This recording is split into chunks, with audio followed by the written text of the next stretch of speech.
to make it all this way, so far out into the darkness. Why couldn't we have brought more light?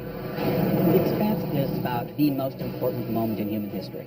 This is the future. Futuristic science, space travel, it's amazing. These are normal people who set off the chain of events that could wipe out humanity.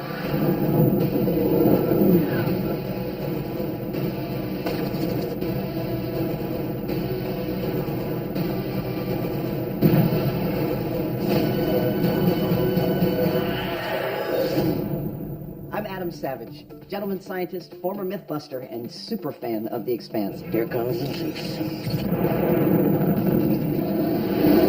The Expanse is at the forefront of a renaissance in the science fiction genre. With complex storylines, resonant characters, and groundbreaking special effects, it has captivated audiences and critics alike, even having been credited for doing for science fiction what Game of Thrones has done for fantasy. It's incredibly ambitious for a television show. It's more along the lines of a feature film. Over the next half hour, we'll go deeper into the Expanse phenomenon and catch you up on everything you need to know for Season 2. It's so rare when you can do a science fiction show that feels like it hasn't been done before. We'll talk to scientists, critics, and superfans about what makes the Expanse so fantastic, yet so authentic. It's what science fiction does best, is taking our reality and projecting it into the future and seeing what it would really be like. And we'll visit the set and get a behind-the-scenes look at how the creators of The Expanse built this incredible world. This is where some of the fun happens. Yeah. So whether you're a fan or you're coming to see what the fuss is about, stick around and we will tell you everything you need to know about this world. Welcome to The Expanse Expanded.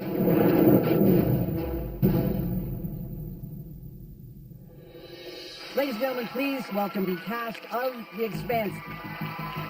The Expanse is about man's colonization of the solar system. It takes place 200 years from now. Our grandchildren's great-grandchildren's world. We've managed to get out to the moon and out to Mars and out into the asteroid belt, but the same qualities that allow human beings to conquer space and move out into the solar system, the things that create conflict.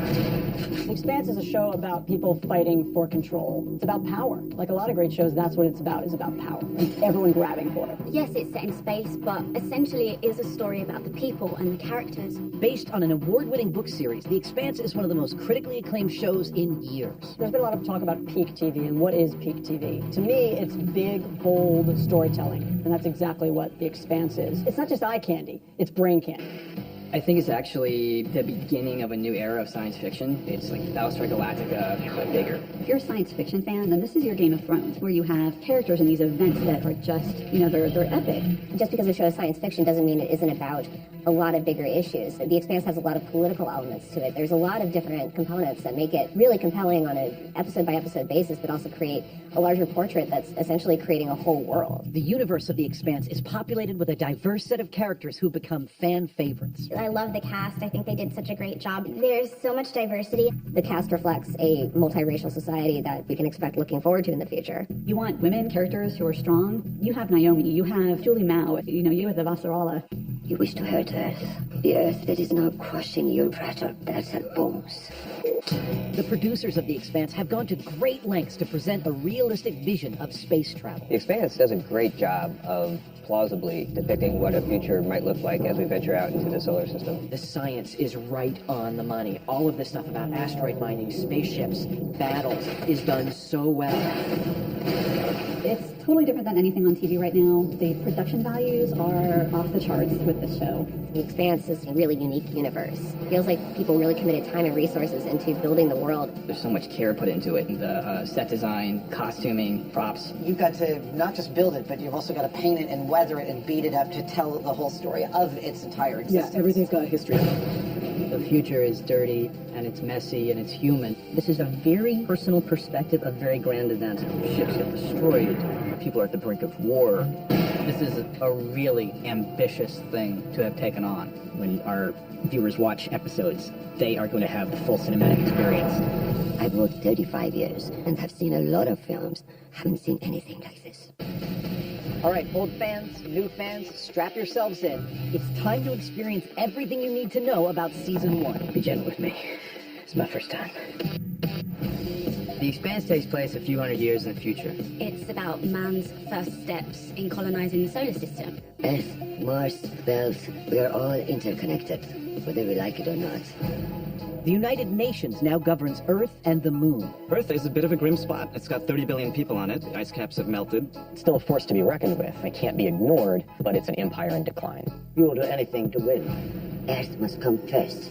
Mars is an advanced, independent power. Mars is a militarized planet, very focused, very driven, very disciplined. And the asteroid belt and the belters who live and work there are caught in the middle. In space, there's a huge number of resources the Earth needs. You use us belters as slaves. With both Earth and Mars exploiting the belt for resources, it's a perfect recipe for revolt. Every time we demand to be heard, they hold back our water until we do as we are told.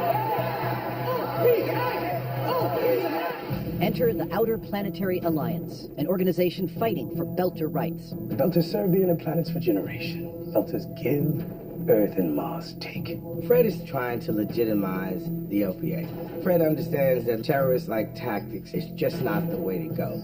The asteroid belt's the kind of place that calls for a special breed of cop. I have something for you. Little lost daughter case. Juliet Andromeda Mao. Meet Joe Miller, a hard-luck detective. I'm just curious to know what's under that ridiculous hat. I'm not looking for a fashion debate. In way over his head. She discovers something big.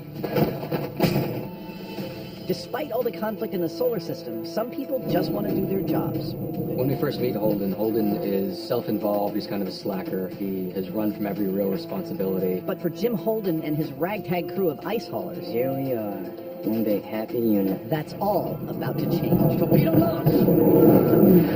Canterbury bird like hell, you got incoming. The destruction of Holden's ship draws Holden into the Julie Mao mystery. They just dusted 50 of our friends. It's not your problem. But now I'm making it my problem. I just follow you around, don't I, kid? We both follow Julie here. I want the truth as bad as you do. The Rosie crew uncover this huge conspiracy. This mystery sets off this series of dominoes that threatens everyone in the solar system. Julie discovers something. Some kind of bioweapon that would tip the balance of power. Julie? Oh my god. So with Julie Mao dead and a mysterious bioweapon unleashed, Season 1 ends with the entire solar system on the brink of war. And our heroes... They're spreading it deliberately. Searching for the truth. Now you can see why I'm so excited to see what's in store for Season 2.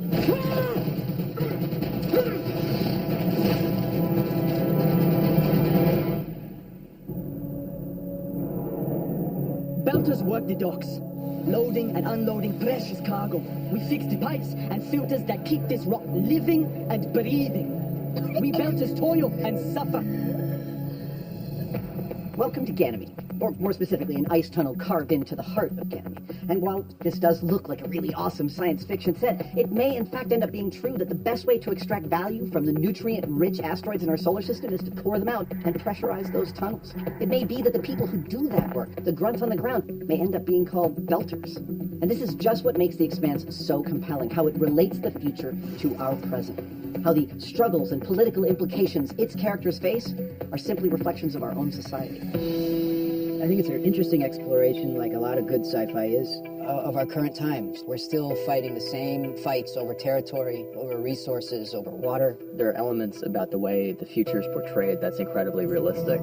In 200 years, it wouldn't surprise me that there would be an independent Mars, an asteroid belt that feels like they're under the thumb of two different planetary governments. I see it as a realistic extrapolation of current politics, current science, current technology.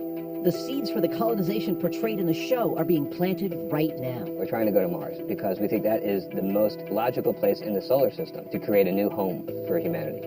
You know what I love most about Mars? They're an entire culture dedicated to a common goal, working together as one to turn a lifeless rock into a garden. How far away are we from having actual Martians? I think it's going to be sooner than probably a lot of people think. If we put our mind to it, we could do it. It's just a question of having the will and the resources committed to it to make it happen. I could never understand your people. Earth is over, Mr. Holden. My only hope is that we can bring Mars to life before you destroy that too. Colonization is only a matter of time, but as The Expanse shows, it won't be without turmoil and unrest. People are always going to be people. There's always going to be racial bias. There's always going to be patriotism and jingoism. There's always going to be class. How are we going to see that play out in the future? We look upon each other as different and We've grown to hate each other for that. That's another thing I think that The Expanse really does very realistically, which is identity conflict. Our whole history is rife with people having identity to either their tribe or their religion or their favorite baseball team, you know. So when The Expanse has Mars and the Earth at each other's throats and about to start a war and the Belters being abused by both is completely believable, I think. Water means life. One shipment late, you got protests. 2 shipments late, you got dead people in the street. Caught in the middle of this war for resources are the Belters, those who risk their lives working in the asteroid belt. Belters are a racially mixed group of people and pretty diverse, so they developed sort of a sub-language. Stay calm. Unse koting gut. No, stay calm. Unte koting gonya gut. Nenda mi imperata, imbobo mi in era Oakland, California. Mi shoha wa Malilanda. Speak a little Belter. Better. Every time better. Have a good teacher. Belter culture to me feels organic. It feels like if you took all these different ethnic and language and cultural groups and isolated them out far at the edge of the solar system, what would their language and culture look like? See that piss poor rock hopper down there? Skin hangs off his bones. It's from growing up in low G. When you are in a low-gravity environment, your bones will grow longer, your physiology will change. One of the more gruesome scenes in the show was a Belter who comes to Earth, and he's tortured basically by just strapping him to a wall. All you have to do to make it stop is talk. I can tell you that coming back after 3 months was really painful. Gravity torture is a real thing. The producers have put great effort into making the science in the world of The Expanse as accurate as possible. I think one of the things people like about the show is that it takes the science in science fiction seriously. And that makes it feel more relatable and more real.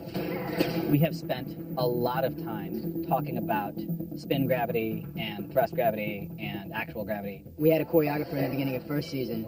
He went through and showed us how to move our limbs in a weightless environment to give that illusion that we are in space.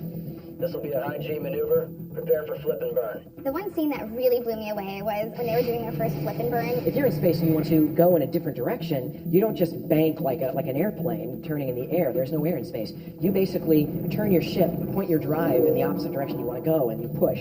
And all of that is depicted in the show. It wasn't just, hey, we need to get to Earth. Okay, flip a button and go. So that really appeals to me as a science nerd. How did someone as smart as you end up on a Canterbury? I fell upwards to the level of my incompetence. Same as the rest of us. As in all great stories, it's the relatable characters that bring this world to life. You know, at its heart, it's a very kind of human narrative. We like to tell small personal stories about screwed up people fumbling their way to some kind of redemption. The characters of The Expanse, you want to follow their story, you want to be part of their story, you want to be worried for them, enthused for them, scared for them, all those things. How do you not love these characters? You know, Jim Holden wants coffee. The poor man, all he wants is a good cup of coffee. He's my hero. All I want is a good cup of coffee, too. This could really be our world, and I think it is really relevant today. Amazing world building, authentic science, fantastic characters, and one final ingredient, a kick-ass spaceship. We need to give the ship a new name to complete the override. Rocinate. Huh? It's Spanish for workhorse. I like it. To me, the Rocinante, that's the Enterprise. You know, that's the Millennium Falcon. That's where you want to be. That's the heart of it. That's the heart of the series, heart of the show. You get these things that you can connect with. They've just created such real people that you want to see how they're interacting with this also very realistic yet distant in the future world.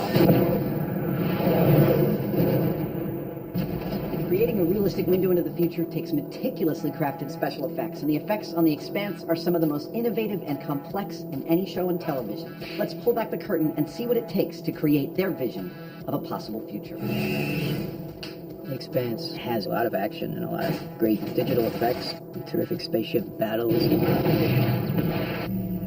Guys, wire work's some of my favorite stuff to do. You know, you get on and hold on. That's how you prepare. This rig behind me is called a teeter-totter. They're going to strap me into it, put me in front of a blue screen, and I will be floating in space. I want you to really think light, as though perhaps nothing were holding you up. Okay. That would be great. If there's one thing more fun than floating in space, it's coming up with practical effects. This is how you guys make really awesome blaster hits on the walls safely around the crew. Yes.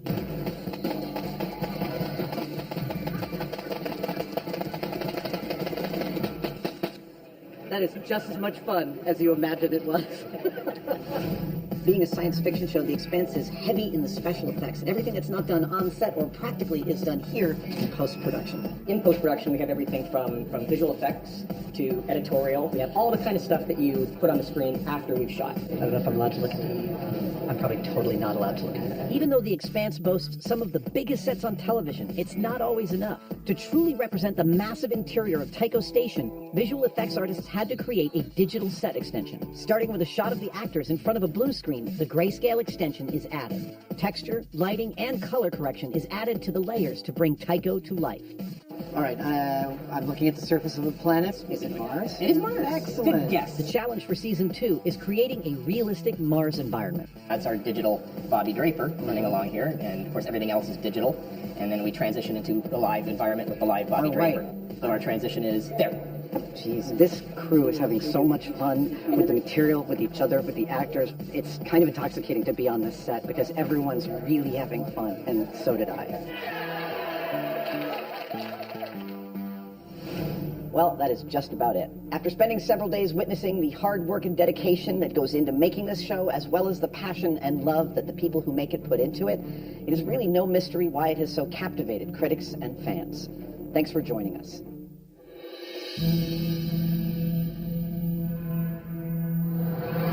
With season 2 of The Expanse, what I'm excited to see is a lot more of Mars. Things get deeper, the mysteries are going to get deeper. We're going to see a lot of new characters from the books that people are extraordinarily excited about. Bobby Draper. I want to see Bobby. I want to see more of Mars. Shh, spoilers, I won't say anything. We do more things, season 2. I need season 2.